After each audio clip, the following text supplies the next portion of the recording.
In The Sopranos, mob boss Tony Soprano suffers from panic attacks and as such regularly meets with therapist Dr. Jennifer Melfi for him to better understand why he has these spells. Through these crucial therapy scenes, skipped only by stunades of the highest magnitude, we get an insight into the psyche of Tony Soprano, what he thinks that he doesn't say. We get an insight into his history and upbringing, and we also examine his evolution, or lack thereof, throughout the show. In my Why You're Wrong series, we take a look at movies, shows, seasons, or characters and offer an alternative opinion to the consensus. And today, I wanted to take a look at Dr. Elliot Kupferberg, a minor recurring character who is a friend and therapist of Milfy. Elliot is in around 13 episodes but has very minimal screen time spread throughout the course of the show. He talks to Jen about Tony, advises that she should drop him as a patient, though seems very nosy about Mr. Mob Boss, bringing him up and wanting to discuss him more than his own actual patient. Like, what's his problem? It's her patient.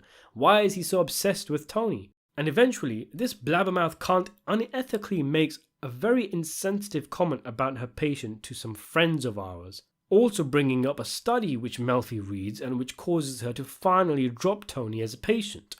This is something that could have caused Elliot to lose his license, malpractice which in an extreme case could even get him sent to prison where he'd spend his time catching, not pitching.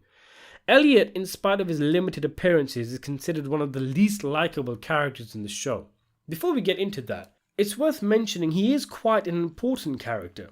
Just like Melfi is a conduit for us to learn more about Tony's inner psyche, Elliot provides this for Melfi. He is Melfi's Melfi. Who watches the watchman, as the saying goes, and Elliot is watching Tony's watchman.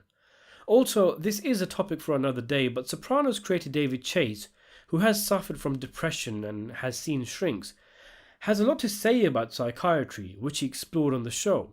While he acknowledges they provide useful insight, there can also be a lot of vague waffling, blaming everyone aside from the patient, and it isn't an exact science. As a result, we see different therapists on the show, each with wildly different styles and levels of adequateness, from the older guy who saw right through Carmela's crap to the woman who completely bought into Janice's nonsense.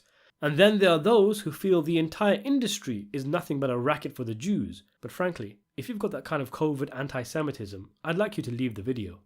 Like other Medigans in the show, Melfi too to an extent, Elliot seems to enjoy his own voyeuristic fantasy of Tony Soprano through Melfi. He was fascinated by him, enjoyed the exoticness, but also had the safety of distance. He was a mob junkie. His father was a rabid Untouchables fan, do with that what you will. And he was a literal armchair critic who fancied himself as a mafia expert but got basic things wrong. Like, who the heck is Augie Aprio? He calls Junior Buster and doesn't recognize Tony Soprano when he was crowding him with the car, thinking he was a parent or a repairman, even though Mr. Type A personality was wearing a custom suit, an indicator that Elliot is a dilettante, really out of touch, sitting up in his ivory tower. But he called the Santoro thing, you gotta give him that. Elliot is just a grating guy because he comes across as a sanctimonious, uppity, snobby douchebag who's more interested in Leadbelly than Jennifer's state of mind. He, Russ Fagoli, and Noah all feel like they went to slip and fall school together. His encounter with Tony, where he keeps driving up Tony's substantial ass, is a metaphor. It's like, how close can I get to this guy without being in any real danger? Which is exactly what he does in his therapy sessions. Plus, him not recognizing Tony highlights how clueless he really is about the mob. Perhaps he is one of many mirrors for the audience. On one hand, what we see in The Sopranos, these characters, are really screwed up. On the other hand, we can't get enough of it, much like Elliot. There's even a scene where he watches a mob news show on his TV, similarly to how we would have watched The Sopranos on our TVs. And then there's that damn water bottle. That mammoth Rubenesque Goliath that rises up from the frame like a kraken. He unscrews when he could unclip, and then he slurps down that H2O like Janice would in a Boardwalk Empire cameo. There's something about that water bottle that is so irritating. It's so perfect for his character. Why has it got a mesh around it, like it was designed for commando operations?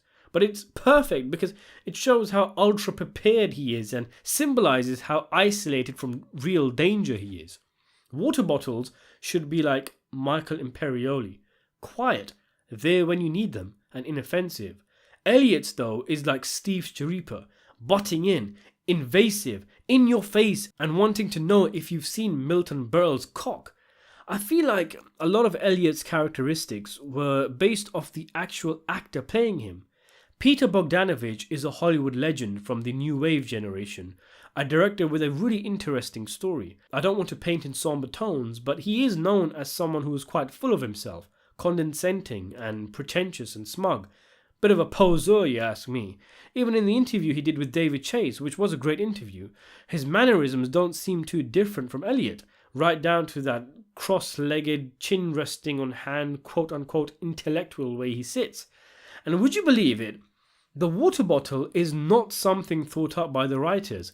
It was actually Bogdanovich's own water bottle he used to carry around the set, something Chase noticed and incorporated into the show, something proven in a Talking Sopranos interview, and also, rather bizarrely, an AV Club interview from actor Jonah Hill, who said that he asked Bogdanovich about the water bottle when he was drunk at a movie premiere. And in a separate interview, Bogdanovich once said, "That was my water bottle. It wasn't my idea. I was just carrying it around. I always did at that time, and they put that into the script." This guy must be the most hydrated character since Jackie Jr.'s visit to the Penguin exhibit. This smug cocksucker also seems so dry and indifferent to Melfi's issues, who cries in front of him while he just sits there blankly, waiting like patience on a monument for Tony's name to come up. The ancient Romans had a word for him: asshole. And don't forget, scumbag. He also comes across as very meek and sheltered, like his water bottle, best exemplified by his encounter with Patient Soprano, which, from the way he described it to Melfi, you'd think Tony jumped out of a tree at him with a chainsaw. That's a facile analogy. It's probably the closest Elliot has come to real danger in decades. He's what the desert people would call nebbish. And those were some tough Jews. On top of his attitude and unhelpful behaviour towards Melfi, he starts his own gossip column by telling his daughter about things Melfi told him in therapy. My estimation of him as a psychiatrist just fucking plummeted. Not to mention, Saskia is exactly the kind of pretentious name someone like him would call his daughter. And she, he, him, her, they seems just as pretentious as her, his, their dad. And what he blurts out at the therapist's dinner table is the icing on the cake. A HIPAA violation which embarrasses and humiliates Melfi. He's weak, he's out of control, and he's become an embarrassment to himself and to psychiatry. Elliot has found a safe space for himself where he can carry out an academic study of the world around him, as if he isn't really here. He's above all of this. He's just observing and studying, and the encounter with Tony spooked him because it's the closest he's come to a genuine threat in probably years.